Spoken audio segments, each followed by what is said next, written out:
Okay, my dear Sagittarius. Sagittarius na tayo today. Hello, hello, hello mga my dear. Kumusta po kayo? Hi, hi. How are you? This is going to be your first 15 days of May, mga my dear. First 15 days of May. This is from May 1 hanggang May 15, 2025.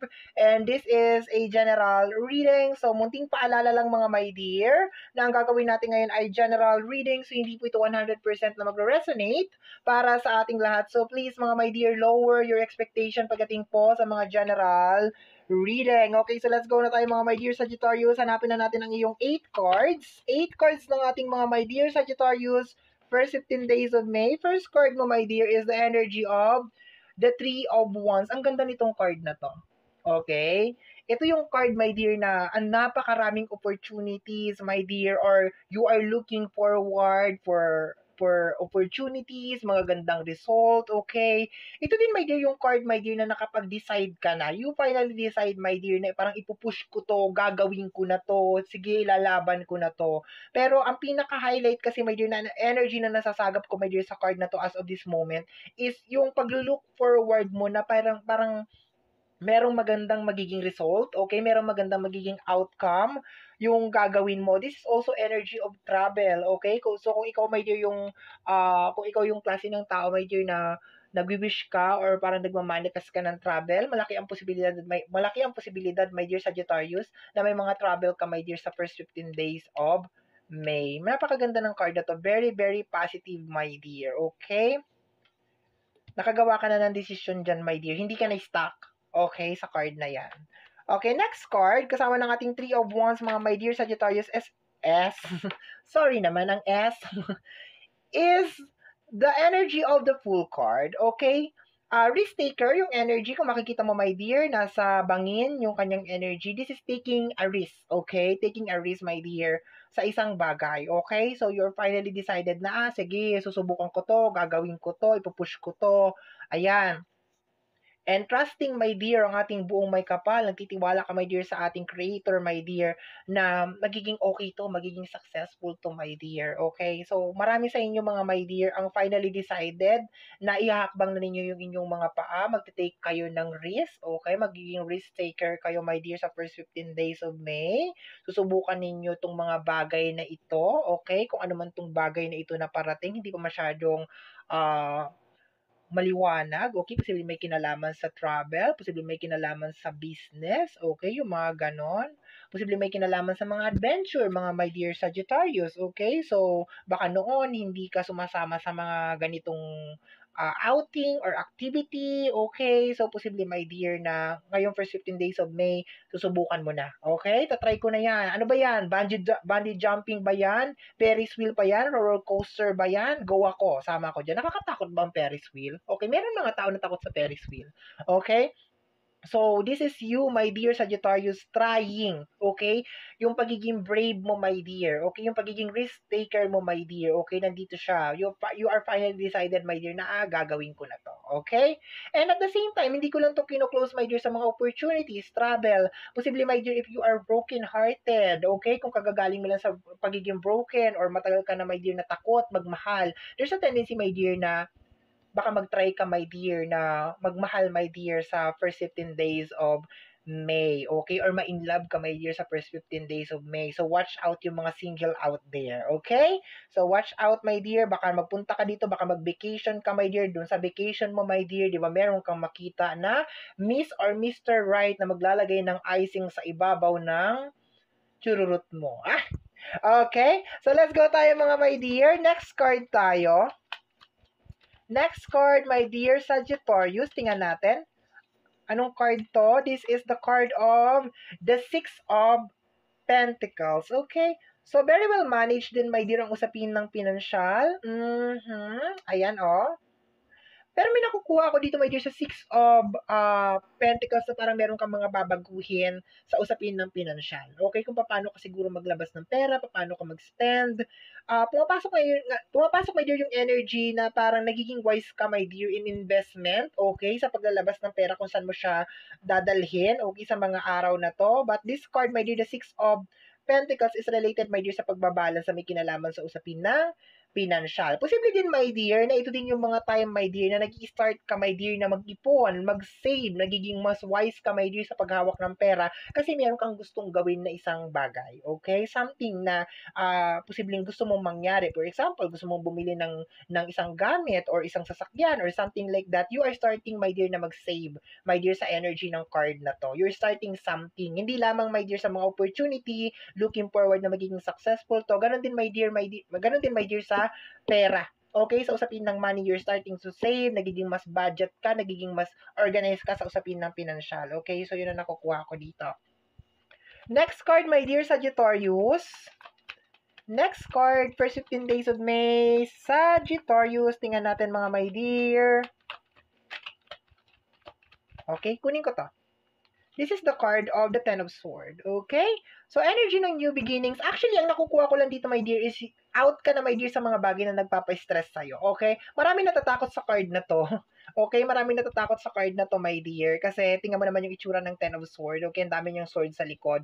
Pero itong sword kasi na to, my dear, is energy yan ng air sign. So, ang lahat ng mga air, my dear, Gemini, Libra, and Aquarius is connected, my dear, sa mental or sa usapin ng pag-iisip, okay? So, I think, my dear, ito yung ini-end mo, my dear, okay? Pakiramdam ko parang nagdi-decluttered ka or naglilinis ka, my dear, ng mga bagay na iniisip mo or mga eksena, my dear, sa buhay mo, my dear, sorry, na hindi na nagsiserve sa'yo, my dear. Kung makikita mo dun, my dear, merong yellow light sa likod, meron ding yellow dito, my dear. So, pakiramdam ko nandun ka talaga, naglo-look forward ka talaga, my dear, for something new, something better, something nice, my dear, okay? Posible din, my dear, sa energy ng Ten of Swords, is finally parang sinusolusyonan mo na, my dear, yung mga bagay na matagal ka na na-stuck, matagal ka na parang walang nangyayari, my dear, okay? Mga bagay, my dear, na posibleng nagdudulot ng pagiging stuck. Sabi ko nga sa'yo, my dear, sa energy ng Three of Wands, you are finally decided na gagawin mo na to, okay? So, umaalis ka na siguro dito, my dear, okay? Maliban sa pagdi-decluttered ng mga bagay, my dear, na nasa isipan mo na hindi na talaga nagsiserve or hindi na talaga nag-work. This is also an energy, my dear, na posibleng you are deciding, my dear, na ayoko na sa ganitong sitwasyon. Ayoko nang isipin si ganito, ayoko nang isipin yung ganyan, that is already past is past na yan, tama na, ayoko na, yung mga ganon, okay?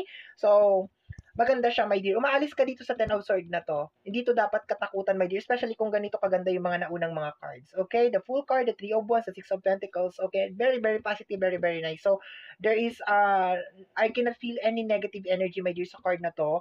Bagkos ang nakukuha ko dito, my dear, umaalis ka dito sa energy ng Ten of Swords na to and you are looking forward dito, my dear, sa energy ng Full card. Okay? New beginnings. Okay? Sabi ko nga, para sa mga broken-hearted, sa mga sawi, my dear, this is the time na baka muling titibok, my dear, ang puso mo, my dear, unexpectedly.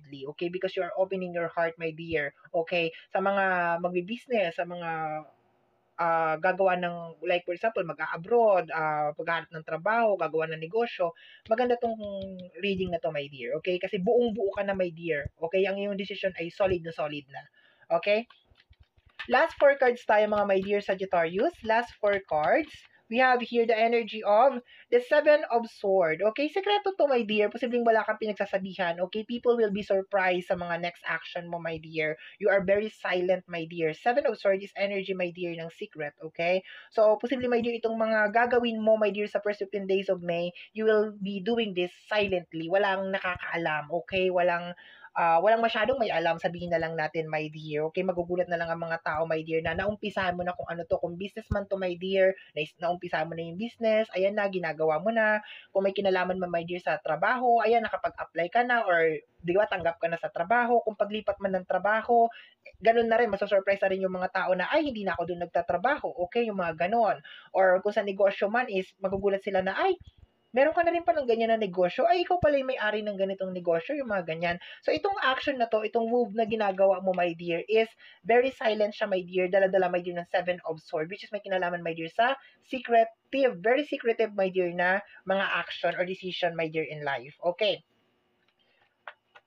Mas nalalay dyan, my dear, yung surprise. I think people will be surprised, my dear, sa mga gagawin mo. Okay? Or sa mga action mo, my dear, sa first 15 days of May. This is the energy of the Queen of Sword, okay? Sa energy ng Queen of Sword, sa mga tao, my dear, kasi normally ang Queen of Sword is, matalino tong card na to, pero ang ano lang, my dear, bad side lang kay Queen of Sword is lagi siyang nagbibigay ng second chance, okay? Yun ang nakukuha ko, my dear, sa energy na to. Kaso partner na kasi, my dear, is yung full card. So there's a tendency, my dear, wala ng second chance para sa mga tao na nakagawa ng hindi maganda sa'yo, sa mga tao, my dear, na posibleng sinira ang tiwala mo, yun ang nakukuha ko dito. Nagmo-move out ka na doon, my dear. Kasi alam mo na yung totoo eh. Alam mo na talaga yung, 'di ba? Alam mo na kung ano talaga yung nangyari. Pero meron kasing reading, my dear Sagittarius, na pag lumalabas, my dear, si Queen of Swords, kahit alam niya na yung katotohanan, naghihintay pa rin talaga siya na manggaling doon sa mismong tao na yun, yung, alam mo yun, pag-amin, yung acceptance, my dear, na, alam mo yun, nakagawa siya ng kasalanan. Pero dito, my dear, sa'yo, hindi ka na naghihintay. You are finally decided, my dear, na, ay, ayoko na to, tama na, buong-buo ka na talaga, my dear, sa mga araw na ito. Okay. Last two cards, mga my dear Sagittarius. Last two cards. The Nine of Wands. Okay? So, sa energy ng Nine of Wands, yung iba sa inyo talaga is medyo nagkakaroon ng struggle talaga sa pagtatabi talaga ng pera, my dear. Okay? Pero you are trying your best talaga, my dear, na makapag-save, my dear, sa first 15 days of May, or makapag-umpisang makapag-save dahil nga dun sa parang gusto mong bilhin. Parang meron ka ditong gustong bilhin or meron ka ditong gustong gawin, my dear. You're starting na mag-save, mag-invest, yun ang nakukuha ko dito. Pero nararamdaman ko sa card na to, my dear, talaga yung struggle mo talaga, my dear, sa usapin ng pera. Okay? Posible din, my dear, na baka merong mga issue na may kinalaman sa usapin ng pera in the past. Pero sinasabi naman dito, my dear, sa second row natin, that you are cutting that energy, my dear. Kinakat mo na yun, my dear. So, posible, my dear, na baka meron ka mga traumatic or mga bad experience, my dear, in the past na may kinalaman sa usapin ng pinansyal. But ang pinaka-clear na energy dito, my dear, is nagkakaroon ka ng very, very slight lang naman, my dear, na problema, my dear, sa usapin ng pinansyal. And you are trying your very, very best, my dear, sa first 15 days of May na maayos to. And at the same time, makapag-save talaga, my dear. Kasi nararamdaman ko talaga, my dear, meron kang gustong gawin or meron kang gustong bilhin. Okay? Last card, mga my dear Sagittarius. Last card, Sagittarius. First 15 days of May. Tingnan natin, mga my dear. Anong last card mo? Ay, okay, saglit lang, my dear. Meron pala isang card. Okay, hindi ko napansin to, ha. We have here the Hangman, okay? So, I think, my dear, you'll learn, okay? Actually, marami din may ayaw sa card na to. Kagaya dito, my dear, sa Ten of Swords, maraming may ayaw dito. Kasi sino ba naman may gusto, my dear, na malagay sa situation ni Hangman, okay? Na nakasabit ng ganyan. Ang kagandahan lang dito, my dear, is meron siyang halo. So, ibig sabihin, marami kang natutunan dito sa sitwasyon na to, my dear. Okay? So, parang na-absorb mo na talaga, my dear, kung ano man yung nangyari sa'yo sa past. Kung meron mga panloloko, my dear, na may kinalaman sa usapin ng pinansyal, you are finally decided, my dear, na hindi, kumbaga hindi ka na mai-stuck dito. Okay? Hindi ka na maghihintay for any explanation sa mga pag-amin. Wala na, move out ka na talaga. Finally decided, my dear, na i-grab yung mga opportunities. Posibleng meron mga travel. You are doing this very silently. So, posibleng, my dear, na walang gaanong nakakaalam or baka walang nakakaalam. Ang kagandahan lang talaga, my dear, dito sa card na to, my dear, is you learn. Okay? Dun sa isang sitwasyon na posibleng hindi ka komportable. Hindi, ayoko naman sabihin, my dear, na hindi mo gusto, pero sabihin natin na hindi ka komportable. Pero, my dear, siguro na-realize mo, my dear, na ay, kaya siguro sa akin ibinigay to, kaya siguro nangyari sa akin to, kasi kailangan ko matutunan tong mga bagay na to, or kailangan kong makita yung mga totoong kulay ng mga taong to, if there is, kung meron ng mga tao na involved. Okay? So, napakaganda ng reading, my dear. Okay? Ang overall, sa dinami-dami na sinabi ko, my dear Sagittarius, ang overall na sinasabi lamang ng card dito, my dear, is nag-step out ka, nag-move out ka, my dear, sa isang sitwasyon na posibleng matagal ka na-stuck. Okay? So, tingnan natin, my dear, kung anong bottom deck of the card. Bottom deck of the card para sa ating mga my dear Sagittarius is the energy of the magician. Okay? Creator to, my dear. Okay? Ginagamit mo na yung power mo sa pagiging creator. Okay? Baka nitong mga nakaraang buwan, mga nakaraang araw, my dear, is medyo stuck up ka, hindi mo talaga nagagamit tong pagiging magician mo. But this time, my dear, sinasabi, my dear, that you are creating something. Okay? Something na posibleng makatulong din sa'yo in the near future, lalo kung may kinalaman to sa career mo. Okay? So, napakaganda, my dear, nung energy. Congratulations sa pag-move out. Congratulations sa mga nagkaroon ng mga awakening, acceptance, okay? Kasi pakiramdam ko parang nagising ka, my dear, eh. Nagising ka dito, my dear, especially dito sa part, my dear, ng Six of Pentacles and the Nine of Wands, na parang, okay, nangyari na ang nangyari, so tanggapin na lang natin. Ganon. Napakaganda, my dear. Very, very nice na energy, okay?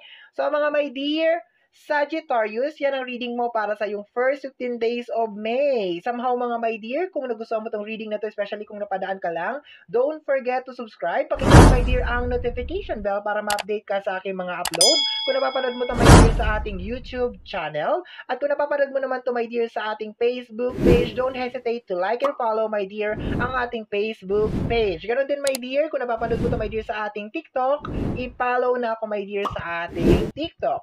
Free to like, free to share, free to comment, my dear, sa lahat ng ating mga videos. Once again, my name is RJ, also known as Apo J. Maraming salamat po, and until next time, bye-bye! Thank you, my dear!